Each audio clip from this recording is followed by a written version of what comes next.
So, start off on sort of a weird tangent that actually relates to this. I was explaining to Bill and Karen,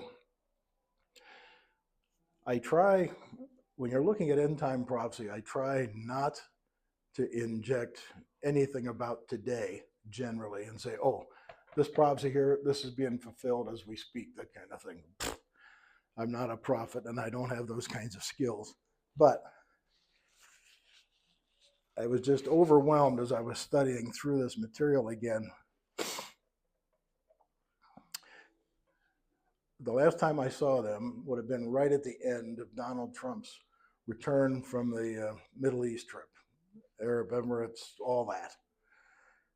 And of course, while he was over there, investment in the US, blah, blah, blah. But the real thing going on behind the scenes over there is getting the Abraham Accords in place, where Saudi and all these smaller, the OPEC nations, they call them, and they're ready to join the Arab Accords if Israel and Hamas will settle their differences somehow. And that's yet to be determined, of course. But in fact, I have a map I was going to give each one of you here. All right, there it is.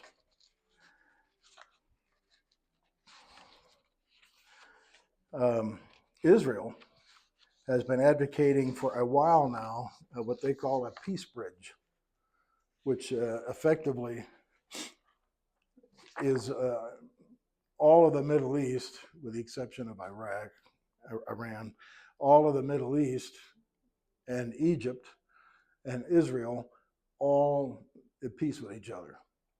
And the argument on both sides, both from the Saudi support of it and from Israel's side, great economic benefit to all of them. And not to mention the savings in war material. I think, did I give you one of these before? You can have another one. How's that? You passed it out and then we took it back. Okay. Smart of me.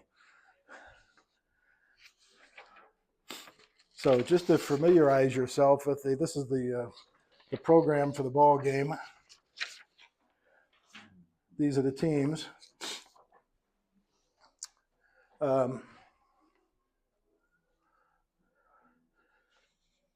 What are some of the things that would be in common among this group? Saudi, I've got another map. I don't know if I have enough copies of that one, but I'll show you anyway here.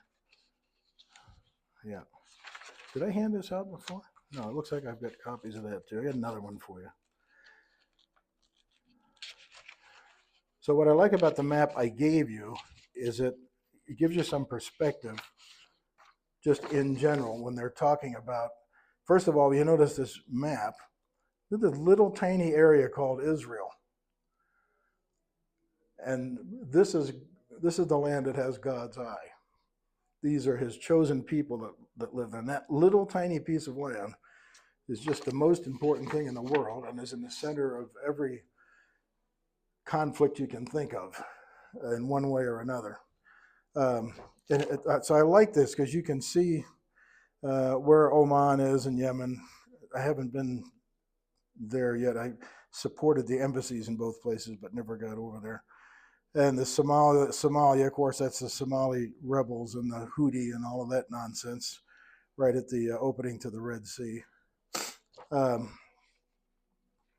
And then off, it's not on here, but then off to the left of Egypt is what? Geography 101. Libya. And then, I was going to say, and then to the left of Libya is Algeria. So when you, before I give you this, so when you look at all of these, I'm not that familiar with the Sudan, but the rest of it, you look at all of these, all the way over, if you could see it, all the way over Assyria and so on, Algeria. What do all of these, except for Israel, what do all of these have in common?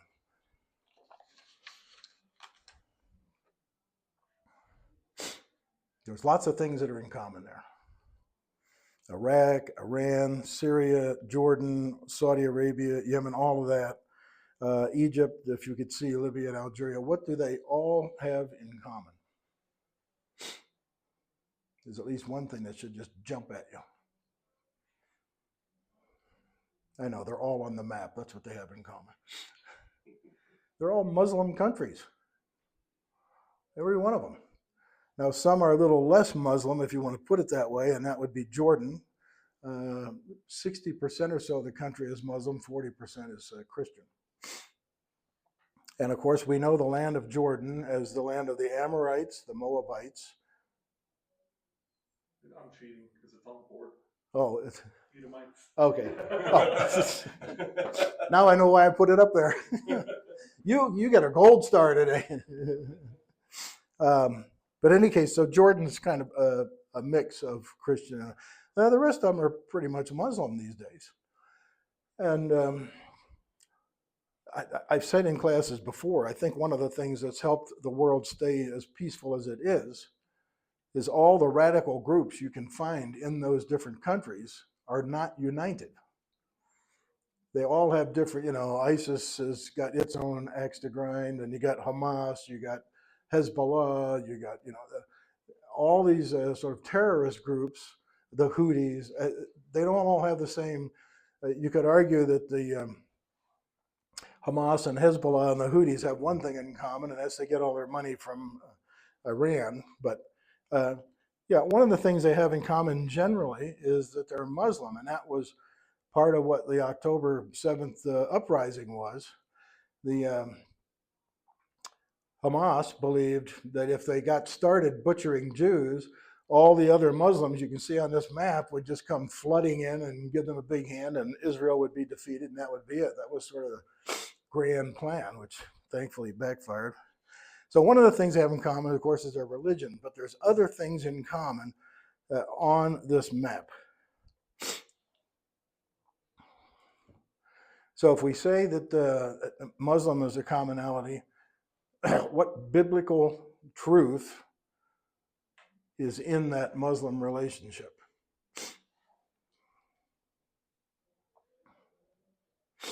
The Muslims believe that the promise given to Abraham belongs to them. That Ishmael, am I correct? Ishmael, yeah.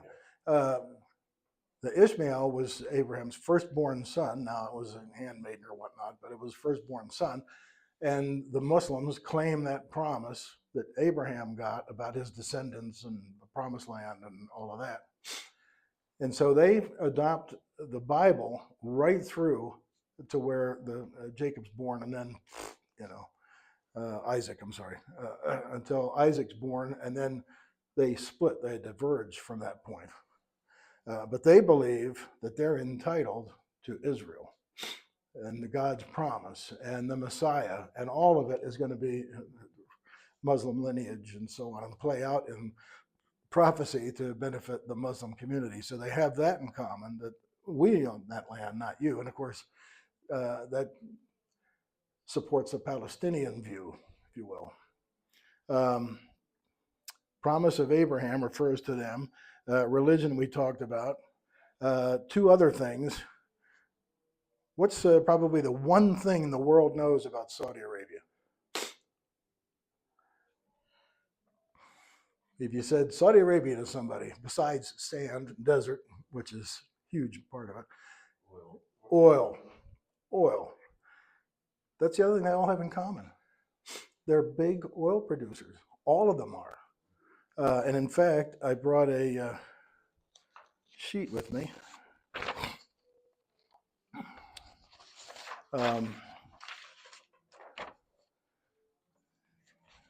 Yeah. Who do you think the world's largest producer of oil is? I would guess Saudi Arabia, but that's just a guess. The United States.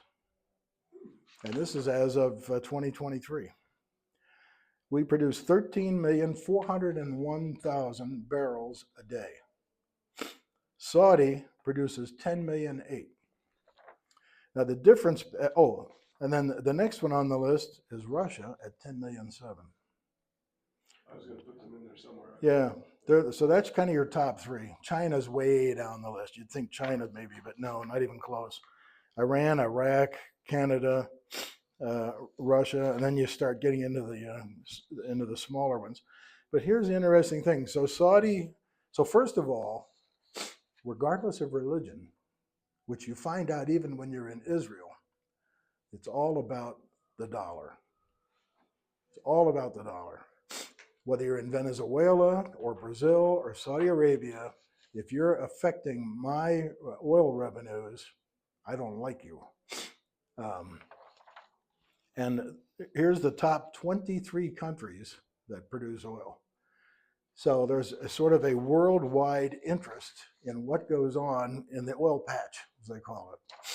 The other thing that's misleading about the United States being at the top with 13.4 million is, yes, Saudi Arabia's at 10.8, but then let's go down all the OPEC countries, and suddenly we don't, in fact, they've got OPEC listed. I didn't add them all up. I should have.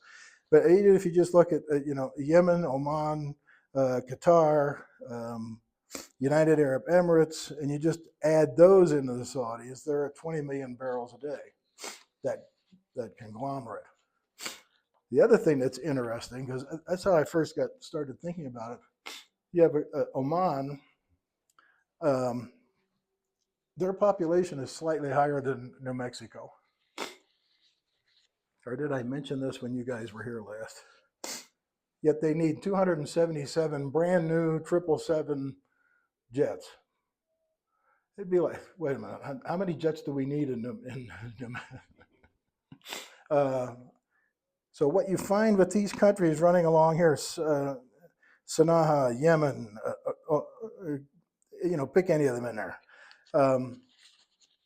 They're producing, for their size, large quantities of oil, and it gives them huge wealth. I think Oman's got like 3 million people in it, and they produce 1 million barrels a day. So that's 365 million barrels a year, the revenue of which belongs to a handful of people.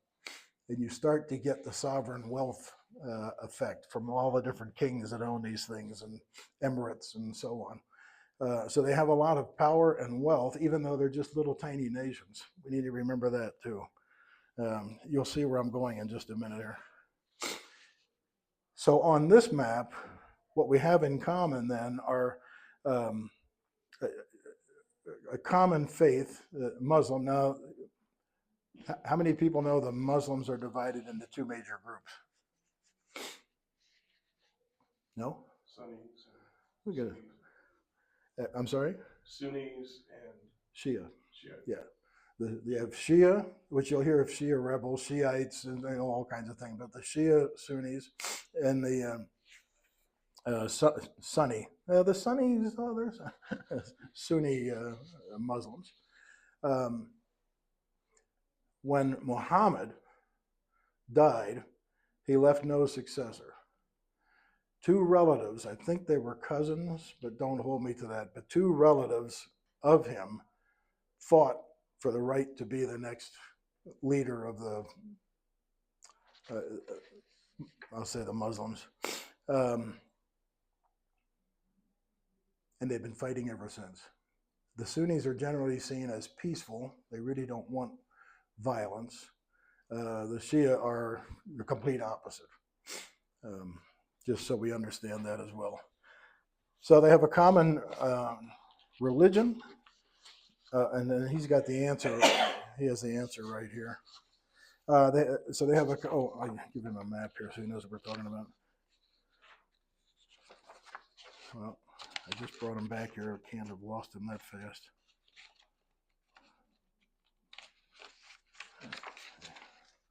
Here we are. We're looking at the Middle East in probably ways different than you've thought of. So they have a common they have a common religion or faith, if you will, even though they're divided two ways, into two groups, so to speak, but they have a common religion. They produce a lot of oil, so they have a lot of wealth, generally speaking. And because they're Muslim, they hang on to the promise of Abraham that the promised land and the Messiah and all those things, they're going to be Muslim. And we own that land, and those Jews don't belong on it.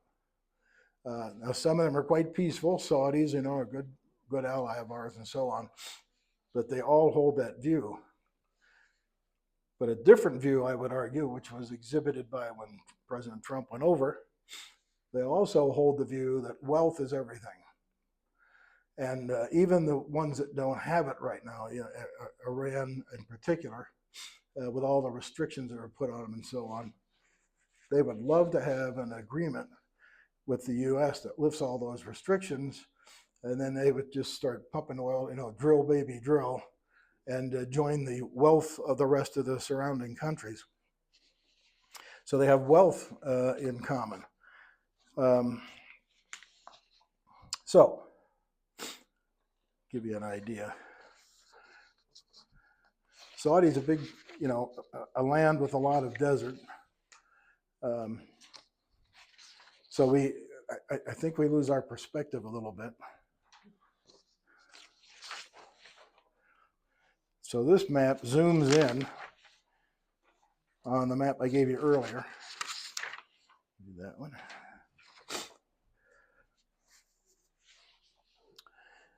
And what we see here that you may not notice in the big map is what borders the Persian Gulf to the east.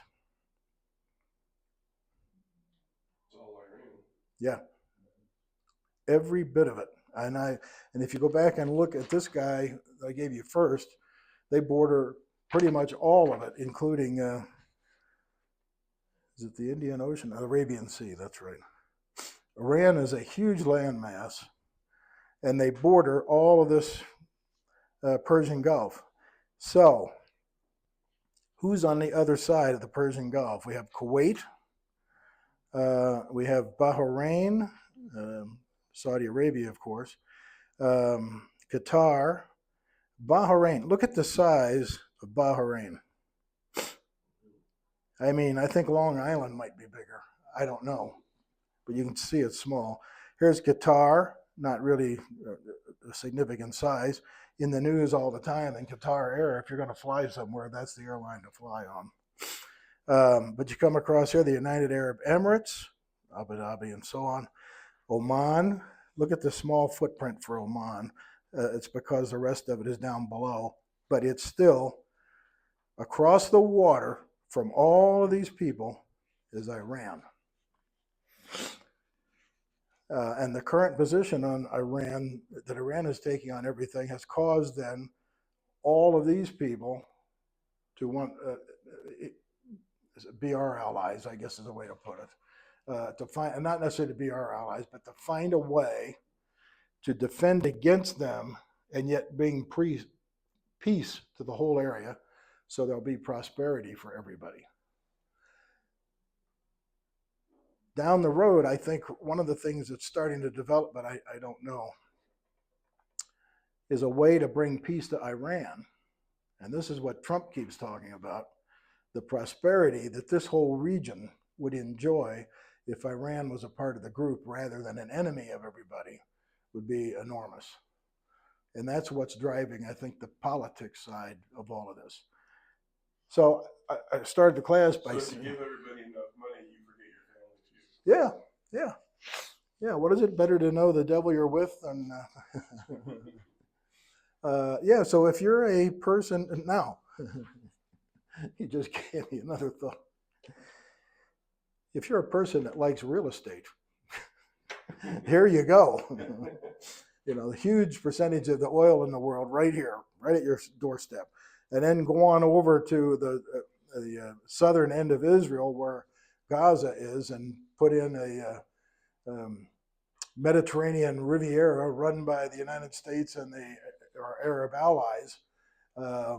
You can just see, the wealth would be, it's incredible. And that wealth plays a major role as we go through end time prophecy. And if I start down that road, we'll never get done today. But I wanted you to see with this map What doesn't really jump out at you on the big one is the reason that you're hearing all this chit chat back and forth between the Saudis, the president, Iraq, Israel. Now, Israel, they're over there in that little tiny spot. They don't want peace with these people. What do they want to do to Iran? Blow them off the face of the earth. Pardon me. They want to go in there and destroy their nuclear capability. There is no love loss between Iran and Israel, period. And as a result of that, Iran is funding then all these little terrorist groups that are all over in there as a way of sort of, they call them proxies, punching Israel in the face without it actually directly being Iran. So all of this is going on. And I started the class by saying I don't like interjecting today's whatever and saying this is prophecy. I think that's where Hal Lindsey got in some trouble. But if peace comes to this area, I would submit that is a huge step toward the second coming of Christ, oddly enough.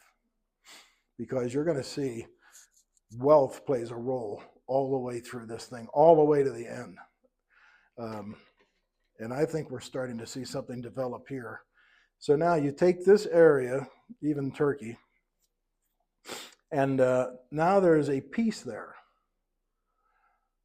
And somebody rises up and becomes the leader of all of that. And that's the Antichrist. And we're going to read about that this morning and what time we have left here and some fascinating things about it.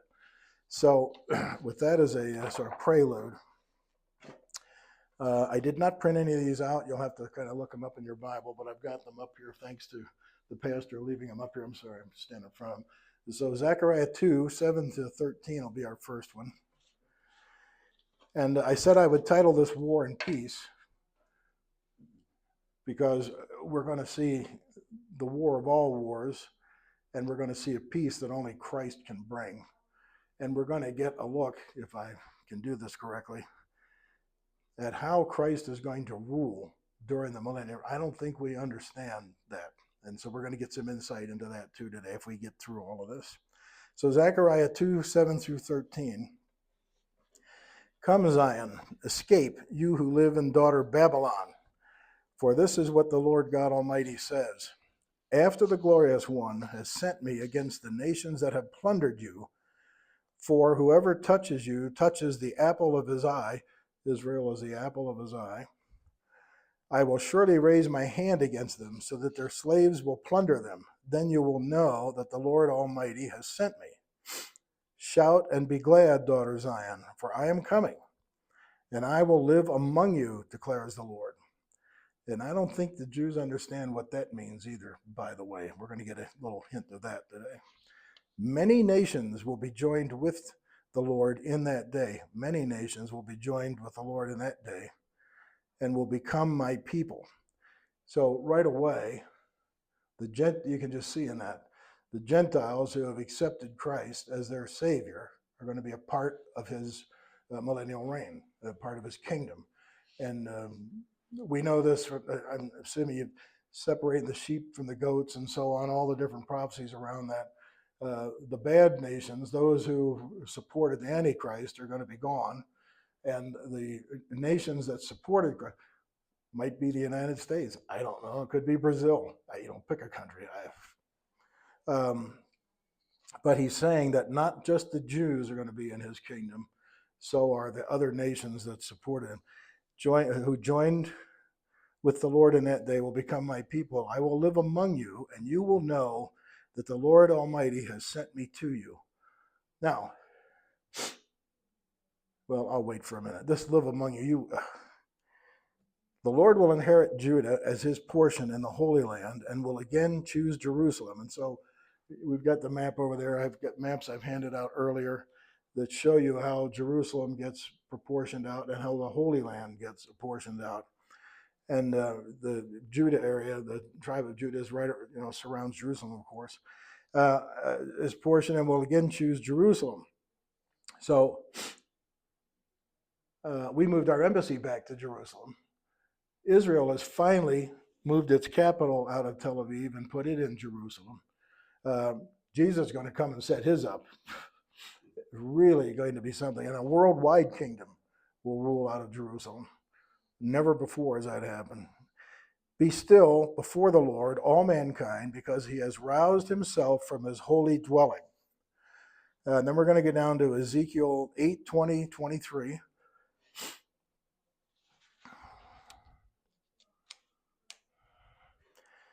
This is what the Lord Almighty says.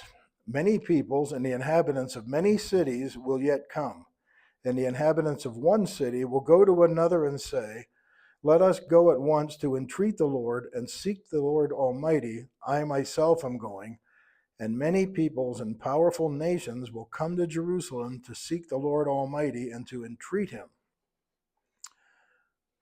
Never happened.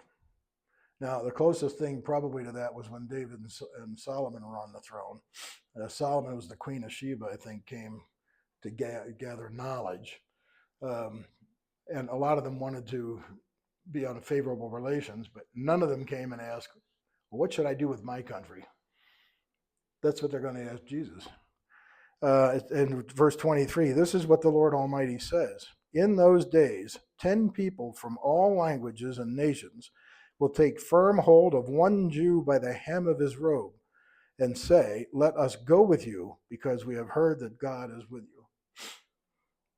The Jews are going to be so highly elevated around the world. It's just, I don't know if there's anything to even compare this to, which of course is a complete reversal for their history. But if you're a Jew in those days, man, you're elevated so high up there, they probably think you're buds with God, so to speak. Totally different than what it is today. Completely different. So let us go with you because we have heard that God is with you. So then we get down to Zechariah 9, the coming of Zion's king. This is the prophecy about Palm Sunday. It says, rejoice greatly, daughter Zion. Shout, daughter Jerusalem. See, your king comes to you, righteous and victorious, lowly and riding on a donkey, on a colt, the foal of a donkey. I will take away the chariots from Ephraim and the war horses from Jerusalem, and the battle bow will be broken. He will proclaim peace to the nations. His rule will extend from sea to sea and from the river to the ends of the earth. As for you, because of the blood of my covenant with you, I will free your prisoners from the waterless pit. Return to your fortress, you prisoners of hope. Even now I announce that I will restore twice as much to you.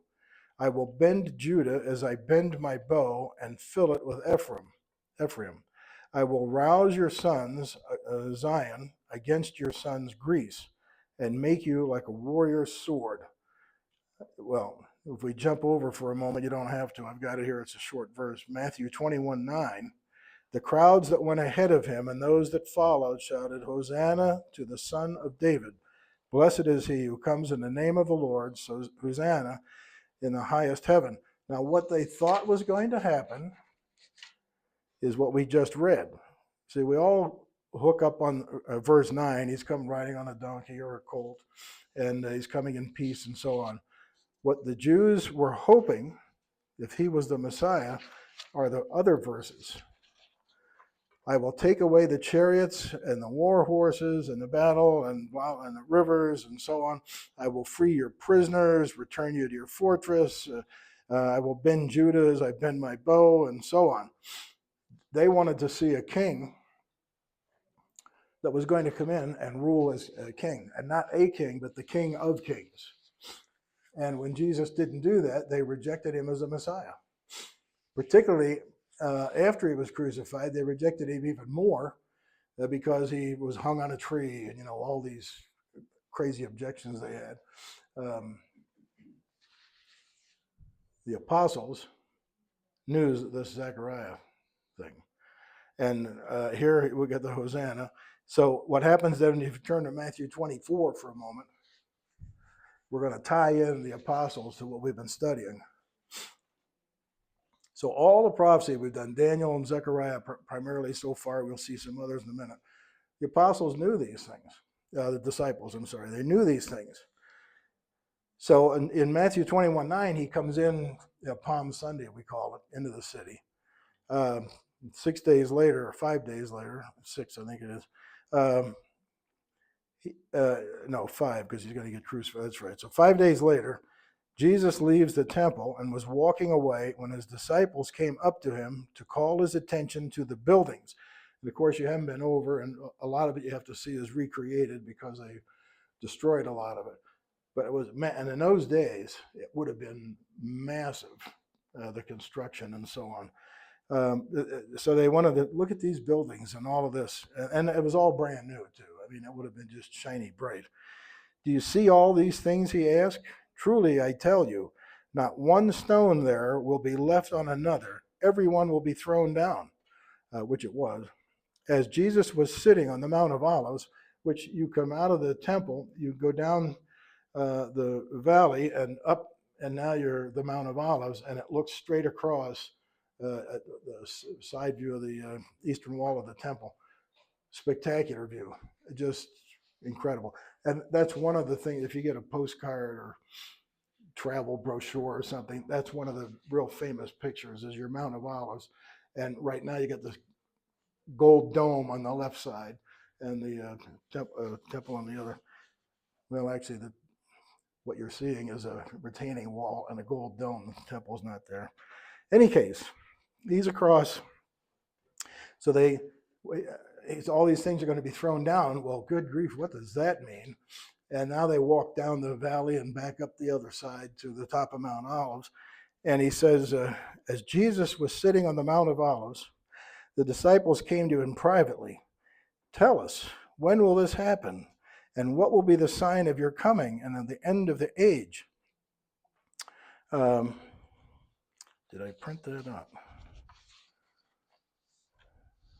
No. Can somebody turn to Zechariah 9 through 13? No, wait a minute. I got it. That's what we just did. Oh, 9 through 13. I'm sorry. One of these things going to happen, and what things they're talking about, of course, they're throwing the stones down. But if he's the Messiah, these other things that we just read in Zechariah 9:13, that's what they want to know. One of those things going to happen. And we'll study what his answer to them is when we get into the New Testament. But they knew all this stuff from the prophecy that we're reading. And if they're looking at the Messiah, their minds are just going, when is all this going to happen? Because we just read how the Jews are, if there's 10, the Jews are going to be so elevated, that's crazy. You almost can't even describe it. However, so what we've studied so far is about the Messiah coming back and elevating the Jews, going to live with the Jews, going to have a portion of land of the Jews. Now we're going to study in Zechariah 12 the destruction of their enemy. So the word of the Lord concerning Israel, a prophecy. The Lord who stretches out the heavens, who lays the foundation of the earth, and who forms the human spirit within a person declares, I am going to make Jerusalem a cup that sends all the surrounding peoples reeling. Judah will be besieged as well as Jerusalem. Watch this in verse 3. On that day, when all the nations of the earth are gathered against her, I will make Jerusalem an immovable rock for all the nations. All who try to move it will injure themselves. Wait a minute. On that day when what? No. Verse 3, 12, verse 3. All the nations of the earth. Well, nuts, we tend to think we're the good guys. This says all the nations of the earth. Unbelievable. Absolutely unbelievable. Now, go back to this. And in fact, go to your list of 42 or whatever it is, oil producers all over the world. If everybody on this map unites, except Israel, you can immediately see what it's talking about when it says all the nations of the earth surround Israel. And at this point now, you're at the tail end of, or maybe it's the beginning of Armageddon. And you've got these huge armies massing. Now, I can't get a map big enough for all this. But up here, who's up here? Way up here. I mean, way up here. Little tiny print. Russia. Who's over here? Way over. You got India, then China. Yeah. So you'll recall, I was supposed to read that to you, and I didn't do that. I need to do that. Hang on a second. This is where we ended the last time we met, and that was with Daniel's vision, 11:36 to 45. The king will do as he pleases. He will exalt and magnify himself above every god and will say unheard things against the God of gods. Now, one of the things, too, to remember here, there's lots of gods in that picture. And the Antichrist isn't going to care about any of them. The king will do as he pleases, exalt and magnify himself above every god, and will say unheard things against the God of gods. He will be successful until the time of wrath is completed, for what has been determined must take place. He will show no regard for gods of his ancestors or for the one desired by women, nor will he regard any god, but will exalt himself above them all, which of course is Satan's goal. Instead of them, he will honor a god of fortresses, or I like to think of it as a god of power, a god unknown to his ancestors. He will honor with gold and silver, and of course this is Satan. We will honor with gold and silver, with precious stones and costly gifts. He will attack the mightiest fortresses with the help of a foreign god, Satan, and will greatly honor those who acknowledge him. So he will make them rulers over many people and distribute the land at a price. So that's a fancy way of saying the wealthy who suck up to him are going to do real well during his reign. Because he's not going to recognize these borders. He'll apportion the land and the oil production and the sea. And we get into Revelation, you see he does a lot of different things. But he'll distribute the land at a price. The wealthy will do quite fine. This is West, not the Bible. The wealthy will do quite fine with the Antichrist in power. At the time of the end, the king of the south will engage him in battle. Who's the king of the south?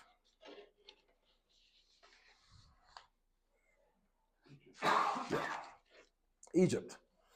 So he's going to be sitting up here, probably in Baghdad, but there are so many theories about where he sets his throne up. Not even Syria, Iran, lots of things. But he's going to be sitting up here somewhere, pretty much controlling the world, but this will be his focus, this map. So at the time of the end, the king of the south, so Egypt over here, having none of this now. We don't care who you are. And at the time of the end, the king of the south will engage him in battle. Interestingly enough, by the way, for end time prophecy aficionados, there's some prophecy in the end time that Jesus speaks about Egypt. Do we know what that is? If they don't do what he says, he turns Egypt into a desert for 40 years and it's totally uninhabitable. So Egypt apparently has an attitude all its own. It's not the first time. It's, we don't care about you. At the time of the end, the king of the south will engage him in battle, and the king of the north will storm out against him with chariots and cavalry and a great fleet of ships. He will invade many countries and sweep through them like a flood, and will also invade the beautiful land. So if he's up here somewhere, and Egypt is the queen of the south, he's got to come down through all those countries to get the queen of the south. So this is the nations that he's going to invade and capture and so on. They'll pay tribute to him. So anyway, he will invade many countries and sweep through them like a flood. So he's got a huge army. He will also invade the beautiful land, Israel. Many countries will fall, but Edom, Moab, and the leaders of Ammon will be delivered to his hand, and that is what country? Jordan. Will be delivered from his hand. He will extend his power over many countries, and Egypt will not escape. He will gain control of the treasures of gold and silver and all the riches of Egypt, the Libyans, and the Cushites in submission. So he's going to get all the oil, gold, anything else that might be of value, trade, and so on, in this whole map, if you will. But reports from the east and the north will alarm him. We talked about this before. And he will set out in great rage to destroy and annihilate many. Reports from the east and the north. So if Israel is the center of God's eye, who's to the east? Iran, as one example. And if you go further, you got India, and I guess you could say China. But it could be as simple as Iran. But Israel's enemy will come from the east. And then it says from the north. And I mean, pick your enemy. You could hear reports that Russia's breaking the alliance with him, or that Turkey is, or that Syria is. Somebody up there is saying, no, the heck with you. The Egyptians had it right. We're going to come this way. The Egyptians are going to come that way and join us, and we're going to take you and the whole of the Middle East at the same time. So, but reports from the east and the north will alarm him, and he will set out in a great rage to destroy and annihilate many. Here's the trick. He will pitch his royal tents between the seas, which would be the Sea of Galilee and the Mediterranean, between the seas at the beautiful holy mountain. Yet he will come to his end, and no one will help him. So what's going to happen in the end? This is the part I wanted you to see today. You're going to have a war and peace. You're going to have great prosperity. All the lost of the world, frankly, are going to think this Antichrist guy is really the cat's pajamas. And he's going to think he is.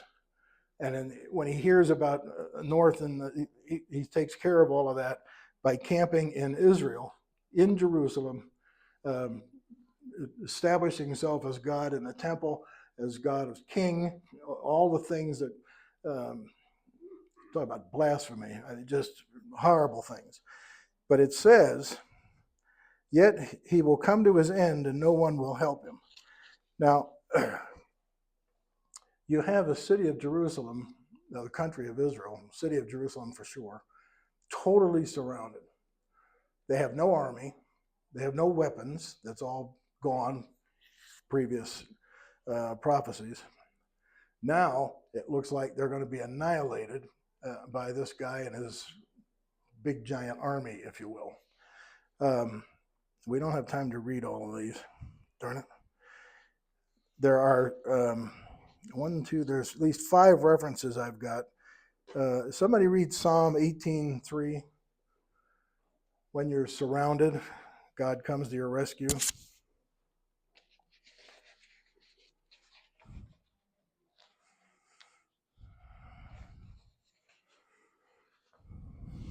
18:3, you said? Mm-hmm. I called to the Lord, who is worthy of praise, and I have been saved from my enemies. Saved from my enemies. We'll try one more, and then I've got to get over. 2 Chronicles 20, 21, and 22. Fascinating story.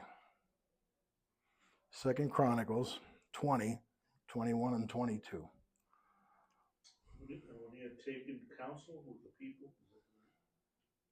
I don't know. I don't have it printed out. 22? 20, 21, and 22. 2 Chronicles, right? Yeah. And when he had taken counsel with the people, he appointed those who were to sing to the Lord and praise him in holy attire, as they went before the army and say, give thanks to the Lord, for his steadfast love endures forever. And when they had begun to sing and praise, the Lord set an ambush against the men of Ammon, Moab, and Mount Seir, who had come against Judah, so that they were routed. Yeah, so he sent what against them? The choir. Well, he sent the choir against them, but no. So they were going to be defeated soundly. So what's he tell them to do? Sing a song, which shows they put their faith that God knew what he was doing. So instead of gearing up for battle and getting your weapons and all of that, sing a praise song. Remember that next time we're practicing, by the way. And then what did God do? They sang that song. The Lord ambushed their enemies. And set ambushes out for their enemy. Who defeated Egypt when the Jews were on the Exodus? How many of the Jews fought the Egyptians in order to win? No. The entire chariot army of the Egyptians, 25,000 chariots, and I forgot the number of footmen, was all defeated. I mean, totally gone. It's one of the things you study if you get into archaeology, interesting enough. And how did they die? God did it.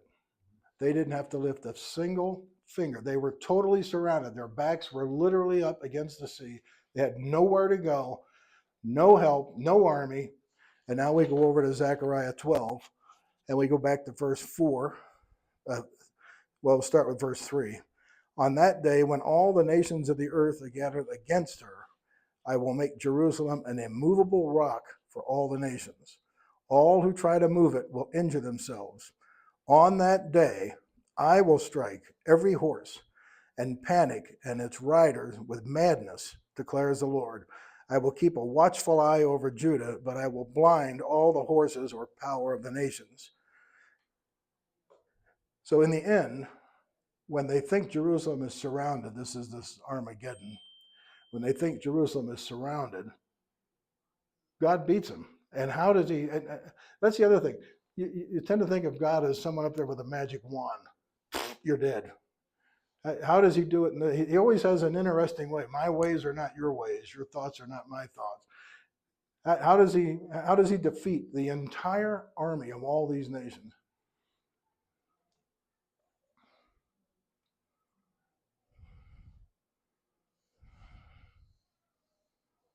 I will strike every horse with panic. Now, the thing is, there may not be horses around by the time we get. In general, horse is a symbol of power. Kings come on horses. Successful warriors ride in parades on horses, and so on. This could be referring, a horse reference could be referring to the leadership of this massive army. And it says, what I'm going to do is I'm going to strike every horse with panic and its rider. Well, even if there are horses, you've seen enough cavalry movies. If you panic the horses, they're going to throw the riders off and trample them to death. With madness, I'm going to panic, and the riders are going to have madness, declares the Lord. There's so many stories in the Bible of how God causes confusion among the enemy, and they kill themselves. It's incredible. The Jews hear that just like the Exodus, they're in Jerusalem, small in those days. It's going to be much bigger by the time this happens, but Jerusalem, their backs are against the wall. They are completely surrounded, and the folks who have surrounded them don't want them as prisoners. They want to annihilate the earth of the Jewish race. They're anti-Semitic beyond anything you can imagine. So they know they have no defense, they have no protection, they have nothing. Oh, wait, we have God. Something they'd forgotten all the way up to this point, by the way. They kept trusting in their own allegiances, and we'll get into all of that in Revelation, scorpions and all kinds of stuff. But they trusted everything but God. And in the end, it got them surrounded and ready for annihilation in Jerusalem. And God defeats everybody around them. Just incredible. Then the clans of Judah will say in their hearts, the people of Jerusalem are strong because the Lord Almighty is their God. Imagine you lived through this. Are you not going to be in awe of God? Totally. Particularly when you can go back and open your Bible and see these verses after the fact. It's incredible. And we're going to stop there. We'll pick up with that. But I want you to, because what happens, well, I spend all day here, I'm telling you. They're so in awe of how God protects them. Then Jesus comes back. And again, we'll look at all this next week, but I talked about this before. If you just go on down to Zechariah 10, you can do this later if you like. Why don't I have that up there? Oh, that's right. I'm into next week's lesson. I'll have Zechariah 10 written up there, 12:10, I'm sorry.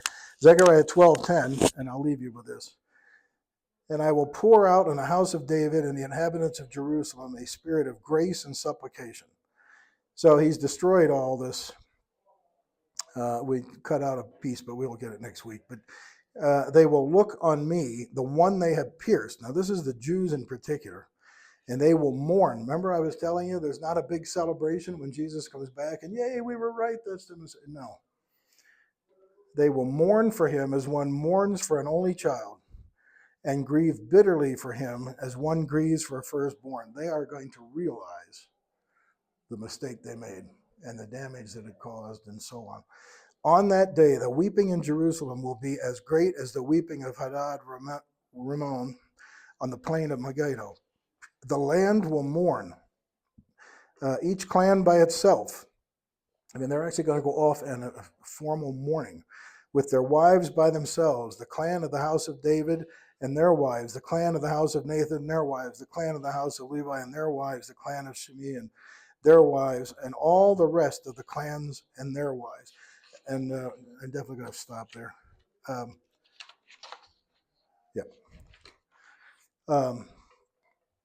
Huge period of mourning because they finally realize who the true Messiah is and what it means to be with them. And what we'll see next week is what it's like to live in the land where the Messiah is. Ooh, you think it's going to be nice? We're going to see the difference between the lamb and the lion and how he rules, particularly with the Jews. So I think we'll go ahead and close with